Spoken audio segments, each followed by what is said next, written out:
നമസ്കാരം. തെരഞ്ഞെടുപ്പ് ചൂടിലാണ് എല്ലാവരും. ആ ചൂട് അല്പം കൂടി നിൽക്കുന്ന, എന്നാൽ തണുപ്പുള്ളപ്പോൾ തണുപ്പ് ഏറ്റവും കൂടി നിൽക്കുന്ന ഇടുക്കിയിലേക്കാണ് ഇന്ന് നമ്മൾ പോകുന്നത്. മനുഷ്യമൃഗ സംഘർഷമുണ്ട്, പാരിസ്ഥിതിക പ്രശ്നങ്ങളുണ്ട്.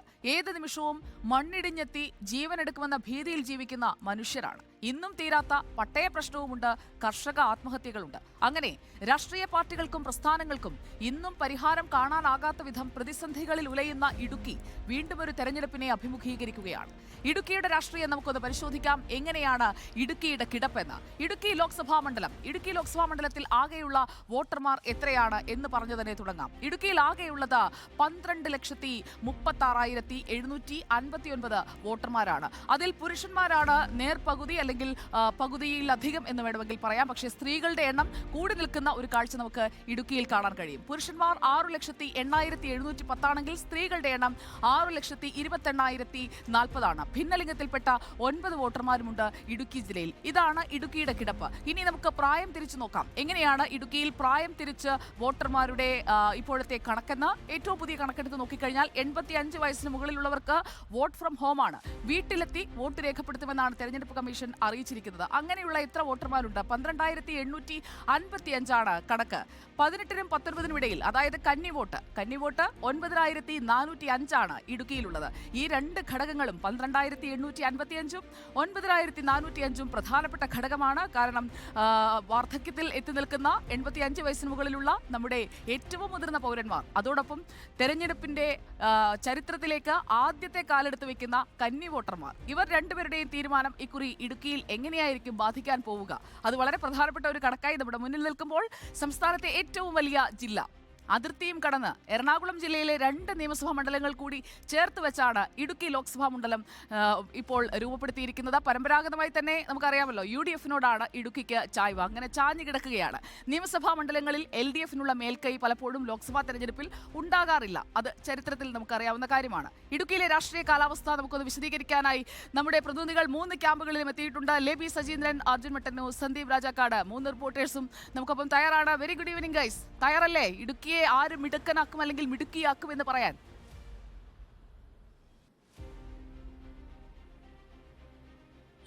റെഡിയാണ്. 3 പേരും തയ്യാറായി ഇങ്ങനെ നിൽക്കുകയാണ്. ഒന്നും മിണ്ടിയിട്ടില്ല. മിണ്ടണോ വേണ്ടയോ എന്നുള്ളൊരു ആശങ്ക. അവിടുത്തെ വോട്ടർമാർക്ക് ആശങ്കയൊന്നുമില്ല കേട്ടോ ഇടുക്കിയിൽ. നമുക്കപ്പോൾ ആദ്യം സിറ്റിംഗ് MP യിൽ നിന്ന് തന്നെ തുടങ്ങാം. ഡീൻ കുര്യാക്കോസ് 2024 ലോക്സഭാ തെരഞ്ഞെടുപ്പിൽ UDF-ന് വ്യക്തമായ മുൻതൂക്കമുണ്ടെന്ന് കരുതപ്പെടുന്ന മണ്ഡലങ്ങളിൽ ഒന്നാണ് ഇടുക്കി എന്ന് പ്രേക്ഷകർക്കും അറിയാമല്ലോ.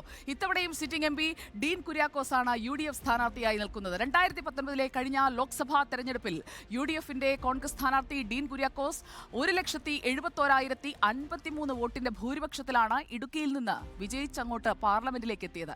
മണ്ഡലത്തിൽ പോൾ ചെയ്തതിന്റെ, അതായത് ഒരു 54% വോട്ട് അത് ഡീനിന്റെ പെട്ടിയിലേക്കാണ് വീണത്. ഇത്തവണയും മണ്ഡലം നിലനിർത്താം എന്ന പ്രതീക്ഷയിലാണ് ഡീൻ കുര്യാക്കോസ് ഇറങ്ങുന്നത്. ആദ്യം നമുക്ക് ഡീനിന് പറയാനുള്ളത് കേൾക്കാം. അപ്പോൾ തെരഞ്ഞെടുപ്പിനെ ഏറ്റവും മുന്നൊരുക്കത്തോടു കൂടി തന്നെ നമുക്ക് നോക്കിക്കാണാൻ കഴിഞ്ഞു എന്നുള്ളതാണ്. അപ്പോൾ ആ ഒരു നിലയിൽ ഒരു സിസ്റ്റമാറ്റിക് ആയിട്ടുള്ള ഒരു വർക്കാണ് UDF മണ്ഡലമുടനീളം ഉദ്ദേശിച്ചിട്ടുള്ളത്. ആ ഒരു തരത്തിൽ തന്നെ കാര്യങ്ങൾ മുന്നോട്ട് പോകും. നല്ല നിലയിൽ തന്നെ നമുക്ക് വിജയിച്ചു വരാൻ കഴിയുമെന്നുള്ള ഒരു ആത്മവിശ്വാസത്തിലാണ് കാര്യങ്ങളുള്ളത്. UDF-ൻ്റെ ഉറച്ച കോട്ടയാണ് ഇടുക്കി, കാര്യത്തിൽ യാതൊരു സംശയവുമില്ല. അപ്പോൾ അതാണ് ഞാൻ പറഞ്ഞത്, ഞങ്ങൾക്ക് ഒരു സിസ്റ്റമാറ്റിക് ആയിട്ടുള്ള ഒരു വർക്കിലൂടെ നല്ലൊരു വിജയം നമുക്ക് കൈവരിക്കാൻ കഴിയുന്ന ഒരു രാഷ്ട്രീയ അന്തരീക്ഷം ഈ മണ്ഡലത്തിലുണ്ട്. അപ്പോൾ ബൂത്ത് തരത്തിലുള്ള പ്രവർത്തനങ്ങളിലേക്ക് ആ ഒരു നിലയിൽ കാര്യങ്ങൾ കൊണ്ടുവരും. ഏറ്റവും അഭിമാനകരമാകുന്ന, സംസ്ഥാനത്ത് തന്നെ ഏറ്റവും അഭിമാനകരമാകുന്ന ഒരു വിജയമായിരിക്കും ഇടുക്കി പാർലമെൻറ്റ് മണ്ഡലത്തിൽ UDF-ന് ഉണ്ടാകുക. കഴിഞ്ഞ തവണത്തെ ഭൂരിപക്ഷത്തിന് ഒരു ആത്മവിശ്വാസമുണ്ട് കേട്ടോ ഡീനിന്റെ വാക്കുകളിൽ. CPIM നേതാവ് MM മണിയുടെ അധിക്ഷേപ പ്രസംഗം, ഡീൻ കുര്യാക്കോസിന്റെ മറുപടി, അതൊക്കെ ഹൈറേഞ്ചിൽ ഇപ്പോൾ വലിയ ചർച്ചയാകുന്നുണ്ടോ? ഇത്തവണത്തെ തെരഞ്ഞെടുപ്പിൽ അത് എത്രത്തോളം സ്വാധീനം ചെലുത്താൻ സാധ്യതയുണ്ട്? ഇടുക്കിയുടെ വോട്ട് മനസ്സ് ഇത്തവണ ഡീനിനൊപ്പം നിൽക്കുമോ, ജോയ്സിനൊപ്പം നിൽക്കുമോ, അതോ NDAക്കൊപ്പം നിൽക്കുമോ? ആർക്കാണ്, എങ്ങനെയാണ് പൾസ് എന്ന് നമുക്ക് നോക്കാം. ആദ്യം UDF ക്യാമ്പിലേക്ക്. ലെബി Sajeendran, welcome to good evening. നേരത്തെ ഞാൻ സംസാരിക്കാൻ ശ്രമിച്ചിരുന്നു, പക്ഷേ നിങ്ങൾ 3 പേരും മിണ്ടിയില്ല. കുട്ടി മിണ്ടണില്ല എന്ന് പറഞ്ഞ് എനിക്ക് നേരെ അടുത്ത കാര്യം പറയേണ്ടി വന്നു. കുട്ടി മിണ്ടു. എങ്ങനെയാണ് ഡീൻ കുര്യാക്കോസിന് ഒരു ഈസി വോക്ക് ഓവർ ആണോ ഇടുക്കി? സുജയ തുടർച്ചയായി സംസാരിക്കുന്ന ആളായതുകൊണ്ട് അടുത്ത സെന്റൻസിലേക്ക് കടക്കുകയാണോ എന്ന് കരുതി ഞാൻ വളരെ മര്യാദയോടെ മിണ്ടാതെ നിന്നതാണ്.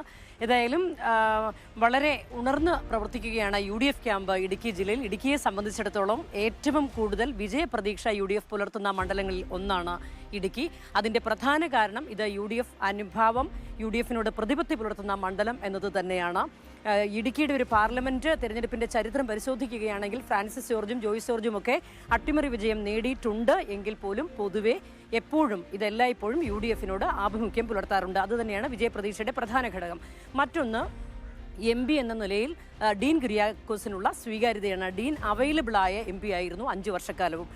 ഡീൻ ആർക്കും പ്രാപ്യനായിരുന്നു. അതുപോലെ തന്നെ മണ്ഡലത്തിൽ എല്ലായിടത്തും അദ്ദേഹത്തിന്റെ സാന്നിധ്യമുണ്ടായിരുന്നു. ഇതും അനുകൂല ഘടകമെന്ന് UDF ക്യാമ്പ് വിലയിരുത്തുന്നു.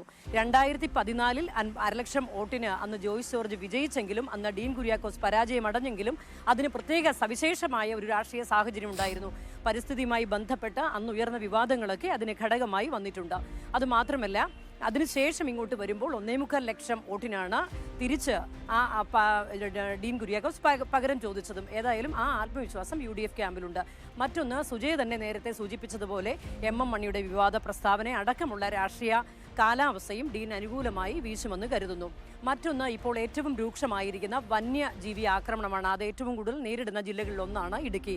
ആ പ്രശ്നവും ഒരു ഭരണവിരുദ്ധ വികാരമായി രൂപപ്പെടാൻ സാധ്യതയുണ്ട് എന്ന് UDF ക്യാമ്പ് കരുതുന്നുണ്ട്. ഒപ്പം 11 താലൂക്കുകളിൽ പട്ടയപ്രശ്നം നിലനിൽക്കുന്നുണ്ട്. പട്ടയപ്രശ്നവും അതുപോലെ തന്നെ കർഷക ആത്മഹത്യകളും എല്ലാം UDFിന് അനുകൂല ഘടകമായി വർത്തിക്കും എന്ന് തന്നെയാണ് UDF ക്യാമ്പിന്റെ ഉറച്ച വിശ്വാസം. സുജയ.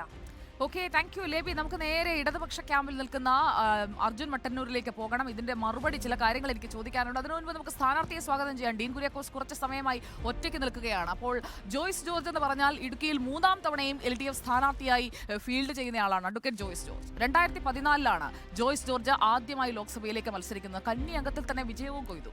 ഗാഡ്ഗിൽ കസ്തൂരിരംഗ റിപ്പോർട്ടുകൾക്കെതിരായ പ്രതിഷേധങ്ങളിൽ ഹൈറേഞ്ച് സംരക്ഷണ സമിതിക്കൊപ്പം നിന്ന ജോയ്സ് ജോർജിനെ സ്ഥാനാർത്ഥിയാക്കിക്കൊണ്ടുള്ള CPIMന്റെ ആ പരീക്ഷണം വിജയം കാണുന്നതാണ് നമ്മൾ കണ്ടത്. 2019 ജോയ്സ് ജോർജിനെ തന്നെയാണ് LDF ഇടുക്കിയിൽ സ്ഥാനാർത്ഥിയാക്കിയത്. തുടർച്ചയായ 3-ാം തവണയാണ് ലോക്സഭയിൽ ഡീൻ കുര്യാക്കോസും അതുപോലെ തന്നെ ജോയ്സ് ജോർജും ഏറ്റുമുട്ടുന്നത്. ഇവർ തമ്മിൽ ഉള്ള 3-ാമത്തെ അംഗമാണ്. ആദ്യത്തെ അംഗത്തിൽ ജോയ്സ് എങ്കിൽ 2-ാം അംഗത്തിൽ ഡീനാണ്. ഇനി 3-ാം അംഗത്തിൽ ഇവരിൽ ആര്, അതോ NDAയോ? അതാണ് നമ്മൾ കാത്തിരിക്കുന്നത്.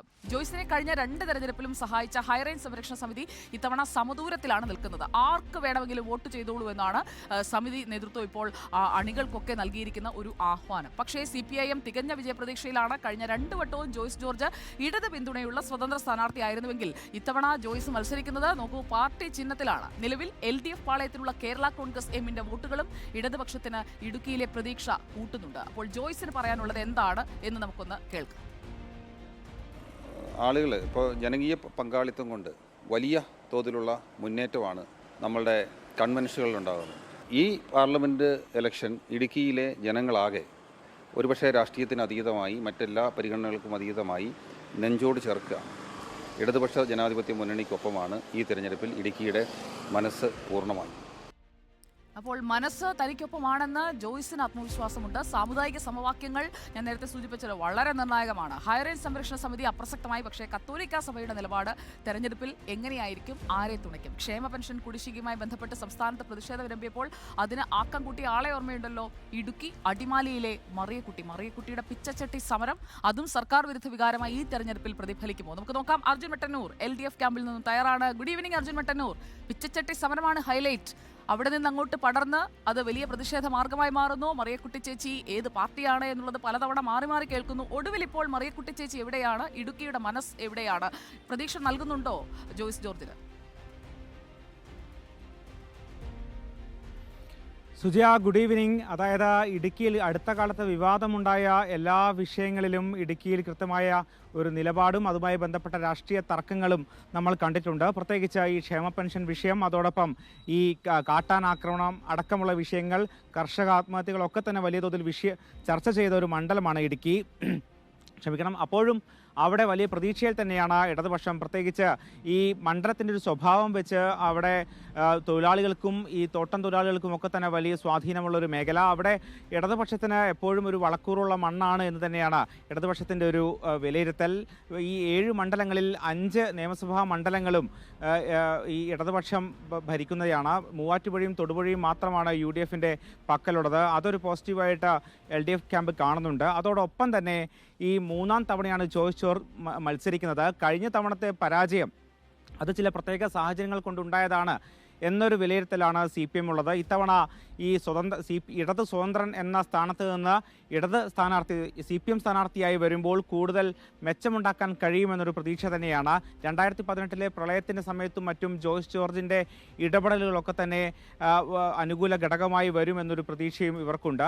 എന്തായാലും 2014 അന്ന് 50,000 വോട്ടിനാണ് ജോയ്സ് ജോർജ് വിജയിച്ചത്. അന്ന് ഈ ഹൈറേഞ്ച് സംരക്ഷണ സമിതിയുടെ നിയമോപദേഷ്ടായ ജോയ്സ് ജോർജിനെ ഇടതുപക്ഷം സ്വതന്ത്ര സ്ഥാനാർത്ഥിയായി പരീക്ഷിക്കുകയായിരുന്നു. അന്ന് ഹൈറേഞ്ച് സംരക്ഷണ സമിതിയുടെ വലിയ പിന്തുണയുണ്ടായിരുന്നു. അതുവരെ MP ആയിരുന്ന PT തോമസിനോട് വലിയ എതിർപ്പും അവർക്കുണ്ടായിരുന്നു. അതും ആ തിരഞ്ഞെടുപ്പിൽ പ്രതിഫലിച്ചു. അതിനുശേഷം 2019 എത്തുമ്പോൾ ഇതേ സ്ഥാനാർത്ഥികൾ തമ്മിൽ ഏറ്റുമുട്ടുന്നു. പക്ഷേ കേരളത്തിൽ പൊതുവായൊരു ട്രെൻഡ് ഉണ്ടായിരുന്നു. ആ തരംഗത്തിൻ്റെ ഭാഗമായിട്ടാണ് ഈ ഇടുക്കിയിലും ഇടതുപക്ഷത്തിന് ഇത്രയും വലിയ തോൽവി ഏറ്റത് എന്നൊരു വിലയിരുത്തലാണ് CPMനുള്ളത്. 171,000-ലധികം ഭൂരിപക്ഷത്തിനാണ്, റെക്കോർഡ് ഭൂരിപക്ഷത്തിനാണ് അന്ന് ഡീൻ കുര്യാക്കോസ് ജോയ്സ് ജോർജിനെ പരാജയപ്പെടുത്തിയത്. ഇതേ സ്ഥാനാർത്ഥികൾ തമ്മിൽ വീണ്ടും നേർക്കുനേർ വരികയാണ്. സ്വാഭാവികമായും ഈ CPMൻ്റെ ചിഹ്നത്തിൽ തന്നെ മത്സരിക്കുന്നു. അതോടൊപ്പം തന്നെ ഈ കഴിഞ്ഞ തവണ ഉണ്ടായിരുന്ന പല ഘടകങ്ങളും ഇത്തവണ ഇല്ല എന്നൊരു വിലയിരുത്തലും CPMനുണ്ട്. അത്തരത്തിലൊരു പ്രചാരണമാണ് മുന്നോട്ട് പോകുന്നത്. മാത്രവുമല്ല, ഇതിൽ അതിനുശേഷമാണ് കേരള കോൺഗ്രസ് ജോസ് കെ മാണിയുടെ നേതൃത്വത്തിൽ കേരള കോൺഗ്രസിൽ ഒരു വിഭാഗം LDFലേക്ക് വന്നത്. അവർക്ക് വലിയ സ്വാധീനമുള്ള മേഖലകളാണ് ഇടുക്കി. അതുകൊണ്ട് തന്നെ അവരുടെ വോട്ടുകൾ കൃത്യമായി പോൾ ചെയ്യപ്പെട്ടാൽ അത് ഇടതുപക്ഷത്തിന് അനുകൂല ഘടകമാകും എന്നൊരു കണക്കുകൂട്ടലും CPM ക്യാമ്പിനുണ്ട്. സുജയ. ഓക്കെ അർജുൻ മട്ടരു, നമുക്ക് നേരെ CPM ക്യാമ്പിൽ നിന്ന് NDA ക്യാമ്പിലേക്ക് വരാം. അല്പം ലേറ്റ് ആയിട്ടാണ് NDAയുടെ സ്ഥാനാർത്ഥി വന്നത്.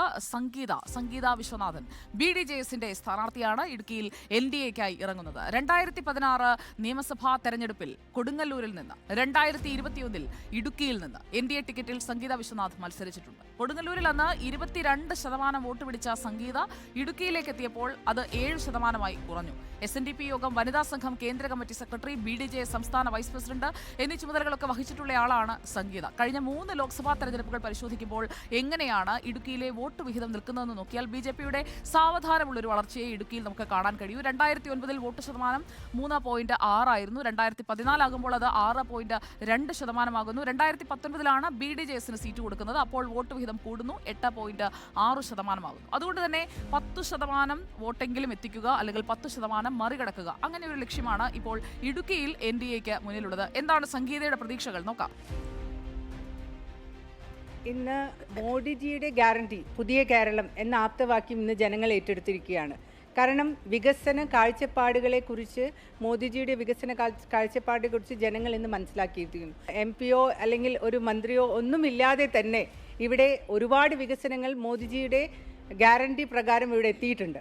ഇന്ന് ഇവിടുത്തെ ഓരോ ജനങ്ങളും, അതായത് ഒരു വീട്ടിലെ, ഒരു കുടുംബത്തിലെ ഒരു അംഗത്തിന് മറ്റ് എല്ലാ അംഗങ്ങൾക്കും ഒരേപോലെ തന്നെ ഈ സാമൂഹ്യ പദ്ധതികളൊക്കെ അനുഭവിക്കാനായിട്ടുള്ള യോഗമുണ്ടായിട്ടുണ്ട്. അപ്പം അതുകൊണ്ട് തന്നെ അവരെല്ലാം ഇനി വീണ്ടും ഒരു ഭരണം ഇല്ലാതെ തന്നെ ഇത്രയും കാര്യങ്ങൾ ചെയ്യാനായിട്ട്, ഇത്രയും കാര്യങ്ങൾ അവർക്ക് ആനുകൂല്യങ്ങൾ കിട്ടാനായിട്ടുള്ളൊരു സാഹചര്യം ഉള്ളത് കൊണ്ട് തന്നെ അവർ എന്തായാലും മോദിജിയുടെ ഒരു കൂട്ടുകാരൊക്കെ ഇവിടെ ഉണ്ടാവണം എന്നുള്ളതാണ് ജനങ്ങൾ വിശ്വസിക്കുന്നത്. സംഗീതയുടെ പ്രതീക്ഷകൾ നമ്മൾ കേട്ടു. ഇടുക്കിയിൽ കരുത്തു തെളിയിക്കാനും നിർണായക വോട്ട് വിഹിതവുമായി സ്വാധീനം വർദ്ധിപ്പിക്കാനുമാണ് NDA ക്യാമ്പ് ശ്രമിക്കുന്നത്. സന്ദീപ് രാജാക്കാടാണ് NDA ക്യാമ്പിൽ നിന്ന് നമുക്കൊപ്പം തത്സമയം വരുന്നത്. Good evening Sandeep Rajakkad. നമ്മുടെ സംസ്ഥാനത്തെ ആകെയുള്ള 10 വനിതാ സ്ഥാനാർത്ഥികൾ, റിപ്പബ്ലിക്കൻ പാർട്ടിയുടെ നുസ്രത്ത് ബെഹാറെ കൂടെ കൂട്ടിയാൽ 10 വനിതാ സ്ഥാനാർത്ഥികൾ, അതിലൊരാൾ ഇടുക്കിയിലാണ്. ഇടുക്കിയിലെ മിടുക്കിയായി മാറുമോ സംഗീത?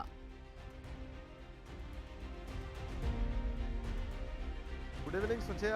ഇടുക്കിയിലെ മിടുക്കിയായി മാറാൻ വേണ്ടിയിട്ടുള്ള ഒരു സജീവ പ്രവർത്തനത്തിലേക്കാണ് NDA സ്ഥാനാർത്ഥി എത്തിയിരിക്കുന്നത്. ഏറ്റവും ഒടുവിലാണ് NDA സ്ഥാനാർത്ഥി സംഗീത വിശ്വനാഥൻ പ്രചാരണ രംഗത്ത് സജീവമാകുന്നത്. എന്നാൽ ആ ഒരു കാലതാമസം ഉണ്ടായിട്ടില്ല എന്ന് തന്നെയാണ് അവർ വ്യക്തമാക്കുന്നത്. മറ്റ് പ്രവർത്തനങ്ങളിലെല്ലാം തന്നെ പ്രവർത്തകർ സജീവമായിരുന്നു. അതുകൊണ്ട് ഇത്തവണയും തങ്ങൾക്ക് അനുകൂലമായ ഒരു സാഹചര്യം സൃഷ്ടിച്ചെടുക്കുക എന്നുള്ളതാണ് സംഗീത വിശ്വനാഥൻ്റെ ആത്മവിശ്വാസം എന്ന് പറയുന്നത്. ഒപ്പം തന്നെ ഇടുക്കിയിൽ പ്രത്യേകിച്ച് പരിചയപ്പെടുത്തേണ്ട ഒരു മുഖമല്ല സംഗീത വിശ്വനാഥൻ. ഏറ്റവും കൂടുതൽ ഈഴവ സമുദായവുമായി ബന്ധപ്പെട്ട് നിരന്തരം ഇടുക്കിയിലെത്തുകയും ഇടുക്കിയിലെ ആളുകളുമായി അടുത്തിടപഴകുകയും ചെയ്തിട്ടുണ്ട്. ഒപ്പം തന്നെ 2021 ഇടുക്കി മണ്ഡലത്തിൽ നിന്ന് റോഷി അഗസ്റ്റിൻ മത്സരിച്ച ഇടുക്കി മണ്ഡലത്തിൽ നിന്ന് മത്സരിക്കുകയും ചെയ്തിട്ടുണ്ട്. അതുകൊണ്ട് തന്നെ ഈ മണ്ഡലത്തിലെ ആളുകൾക്ക് പരിചിതമുള്ള ഒരു മുഖമാണ് എന്നുള്ളത് ഏറ്റവും പ്രധാനപ്പെട്ട കാര്യം. രണ്ട്, ഈഴവ സമുദായവുമായി അടുത്തു നിൽക്കുന്ന ഏറ്റവും അടുപ്പമുള്ള കുടുംബങ്ങളുമായി ബന്ധമുള്ള ഒരാൾ എന്നൊക്കെയുള്ളതാണ് ആത്മവിശ്വാസമായി പറയപ്പെടുന്നത്.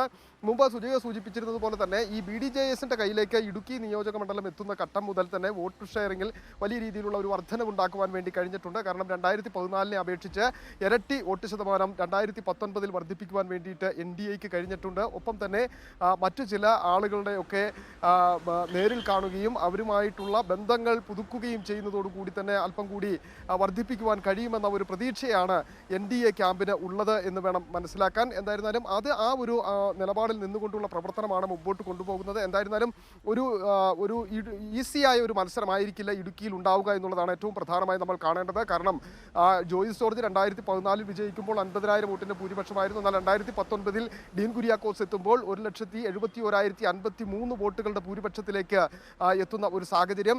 ഇത്തവണ ആ ഭൂരിപക്ഷത്തെ മറികടന്നുകൊണ്ട് ഇടതുപക്ഷത്തേക്ക് മണ്ഡലം എത്തിക്കുക എന്നുള്ള വലിയ ഉത്തരവാദിത്വം ഇടതുപക്ഷത്തിനൊപ്പം നിൽക്കുമ്പോൾ ഈ ഭൂരിപക്ഷം ഒട്ടും കുറയ്ക്കാതെ തന്നെ കേരളത്തിലെ ആകെ ശ്രദ്ധിക്കപ്പെടുന്ന ഒരു വിജയത്തിലേക്ക് നിലനിർത്തുക എന്നുള്ളത് UDFന്റെ പ്രധാനപ്പെട്ട വിഷയമാണ്. അതോടൊപ്പം തന്നെയാണ് NDA സ്ഥാനാർത്ഥി പിടിക്കുന്ന വോട്ടിൻ്റെ ഒരു വോട്ട് ശതമാനം വർദ്ധിക്കുന്നു ഇല്ലെങ്കിൽ വർദ്ധിപ്പിക്കുക എന്നുള്ള നിലപാട് വരുന്നത്. അതുകൊണ്ട് തന്നെയാണ് ഞാൻ പറഞ്ഞത് വളരെ വേഗത്തിൽ ഇല്ലെങ്കിൽ വളരെ ഈസി ആകുന്ന ഒരു മത്സരമായിരിക്കില്ല ഇടുക്കിയിൽ ഉണ്ടാവുക. ഒപ്പം തന്നെ ഇടുക്കിയിലെ പ്രശ്നങ്ങളൊന്നും തന്നെ 2014 മുതൽ എടുത്ത് പരിശോധിക്കുമ്പോൾ ഈ ജോയിസ് ജോർജും ഡീൻ കുര്യാക്കോസും തമ്മിൽ ഏറ്റുമുട്ടുന്ന മൂന്നാം അംഗമായിരുന്നിട്ട് പോലും അന്ന് നിൽക്കുന്ന വിഷയങ്ങൾ ഇപ്പോഴും ഇവിടെ തന്നെ നിലനിൽക്കുന്നു എന്നുള്ളതാണ് ഏറ്റവും പ്രധാനമായി കാണേണ്ടത്. അത് തന്നെ അവർ പ്രചാരണ ആയുധമാക്കി മാറ്റുകയാണ് ഇടതുപക്ഷവും വലതുപക്ഷവും. ആ പ്രചാരണ ആയുധത്തെ തന്നെയാണ് NDA ക്യാമ്പ് തുറന്നു കാണിക്കുന്നത്. ഇവിടെ ഒരു അവസരം, ഒരു മാറ്റം ഉണ്ടാകേണ്ടത് അനിവാര്യമാണ്. ആ മാറ്റത്തെക്കുറിച്ച് ജനങ്ങൾ ചിന്തിച്ചു തുടങ്ങിയിട്ടുണ്ട്. അതുകൊണ്ട് തന്നെ ഇത്തവണ NDAക്ക് അനുകൂലമായ ഒരു സാഹചര്യം നിലനിൽക്കുന്നു എന്നുള്ളതാണ് NDA പ്രവർത്തകരുടെ സ്ഥാനാർത്ഥിയുടെയും ഒക്കെ പ്രതീക്ഷ എന്ന് പറയുന്നത്. അത്തരത്തിലാണ് പോകുന്നത്. അതുകൊണ്ട് തന്നെ അവർ ചർച്ച ചെയ്യുന്നത് ഇടതുപക്ഷവും വലതുപക്ഷവും ഈ കാലഘട്ടങ്ങളിൽ നടത്തിയിട്ടുള്ള വികസന പ്രവർത്തനങ്ങൾ, ഒപ്പം തന്നെ കേന്ദ്ര സർക്കാരിൻ്റെ വികസന പദ്ധതികൾ ഇടുക്കിയിലേക്ക് എത്തിച്ചിരിക്കുന്നത്. ഡീൻ കുര്യാക്കോസ് കൊണ്ടുവന്നിരിക്കുന്ന പദ്ധതികളെല്ലാം തന്നെ അത് കേന്ദ്ര സർക്കാരിൻ്റെതാണ്. കേന്ദ്ര സർക്കാരിൻ്റെ ഇടപെടലാണ് ഇടുക്കിയിൽ ഇത്തരത്തിലുള്ള പദ്ധതികൾ വരുവാൻ കാരണം. സെൻട്രൽ റോഡ് ഫണ്ട്, ഒപ്പം തന്നെ കൊച്ചി ധനുഷ്കോടി ദേശീയപാതയുടെ വികസനം, അങ്ങനെ നിരവധിയായിട്ടുള്ള കേന്ദ്ര വികസന പദ്ധതികളെ ചൂണ്ടിക്കാണിക്കുന്നു. ഒപ്പം തന്നെ വികസന പോരായ്മകൾ ഓരോ മേഖലയിലും, പ്രത്യേകിച്ച് ആദിവാസി മേഖലയിൽ അടക്കമുള്ള വികസന പോരായ്മകൾ ചൂണ്ടിക്കാണിക്കുകയാണ്. ഇതെല്ലാം മാറ്റേണ്ടതാണ്. ആ മോദി ഗ്യാരണ്ടിയിൽ നിന്നുകൊണ്ട് കേരളത്തിൽ വലിയൊരു വികസനം ഉണ്ടാകുമ്പോൾ ഇടുക്കിയിൽ അത് പ്രത്യേകിച്ച് പ്രതിഫലിപ്പിക്കുവാൻ കഴിയുക NDAയുടെ ഒരു പ്രതിനിധി ഉണ്ടാകണം എന്നുള്ള പ്രചാരണമാണ് അവർ നടത്തുന്നത്. എന്തായിരുന്നാലും 3 സ്ഥാനാർത്ഥികളും ഒട്ടും വേനൽ ചൂട് കളയാതെയുള്ള തകൃതിയായിട്ടുള്ള പ്രചരണത്തിലേക്ക് കടന്നിരിക്കുന്നു എന്നുള്ളതാണ്. ഇടുക്കിയുടെ ചിത്രം വ്യക്തമായി കഴിഞ്ഞു. ആർക്കും മത്സരം ഒരു ചെറുതായി കാണുവാൻ കഴിയില്ല, ഇല്ലെങ്കിൽ വളരെ ഈസിയായി മത്സരിച്ച് വിജയിച്ച് പാർലമെന്റിലേക്ക് പോകുവാൻ കഴിയില്ല. കടുത്ത പോരാട്ടത്തിൽ തന്നെ മുമ്പോട്ട് പോകേണ്ടി വരും എന്നുള്ളതാണ് ഇടുക്കിയുടെ ആകെയുള്ള ഒരു ചിത്രം നമുക്ക് മനസ്സിലാക്കാൻ കഴിയുന്നത്. സുജിയ പറഞ്ഞു. ഓക്കെ, ലേബി സജീന്ദ്രൻ, അർജുൻ മട്ടന്നൂർ, ഒപ്പം സന്ദീപ് രാജാക്കാട്, ഞങ്ങളുടെ 3 മിടുക്കരും ഇടുക്കിയിലെ മിടുക്കനാര് അല്ലെങ്കിൽ മിടുക്കിയാണോ വരുന്നത് എന്നതിനെക്കുറിച്ചാണ് വിശകലനം ചെയ്തത്. നമ്മുടെ പിന്നിൽ നിലയുറപ്പിച്ച സ്ഥാനാർത്ഥികൾ 3 പേരും, സംഗീത വിശ്വനാഥനായാലും ജോയ്സ് ജോർജ് ആയാലും ഡീൻ കുര്യാക്കോസ് ആയാലും വോട്ടുറപ്പിക്കാനുള്ള ഓട്ടമാണ്. ആ ഓട്ടത്തിനിടയിൽ ഒരു കാര്യം സംഭവിക്കുന്നുണ്ട്. സന്ദീപ് അതിനെക്കുറിച്ച് സൂചിപ്പിച്ചു. നല്ല ചൂടാണ്. ചുട്ടുപൊള്ളി കിടക്കുന്ന ഇടങ്ങളിലൂടെ വോട്ട് ചോദിച്ചു പോകുന്ന സ്ഥാനാർത്ഥികൾ, അവർ വോട്ട് ചോദിക്കാൻ എത്തുമ്പോൾ അവർക്കൊപ്പം പോകുന്ന പ്രവർത്തകർ, അണികൾ എല്ലാവരും വെയിൽ കൊള്ളുകയാണ്. അപ്പോൾ വെയിൽ കൊള്ളുമ്പോൾ ജാഗ്രത വേണം. കാരണം ചൂട് കൂടി വരികയാണ്.